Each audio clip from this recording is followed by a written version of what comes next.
Ibn Rajab al-Hanbali rahimahullahu ta'ala anasema hii funga ya Mtume sallallahu alayhi wasallam ya Shaabani tamrin, ni kama mtu kufanya mazoezi.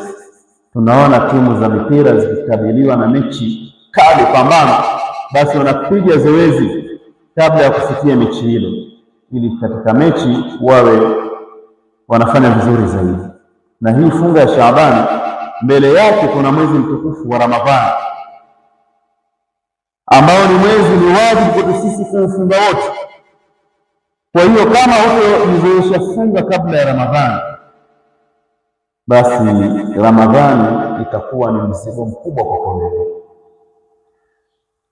Unafunga alikuwa umejichokea, yaani funga inakuwa ni adhabu, kumbe ni ibada tu ya kawaida.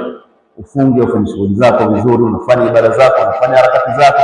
Kuna watu wakifunga, basi wewe utamuonea huruma, anakuwa mgonjwa kabisa. Nini? Kwa sababu hana mazoezi ya kufunga. Kwa Mtume sallallahu alaihi wasallam amelifanya hili. Hii ni moja ya hikma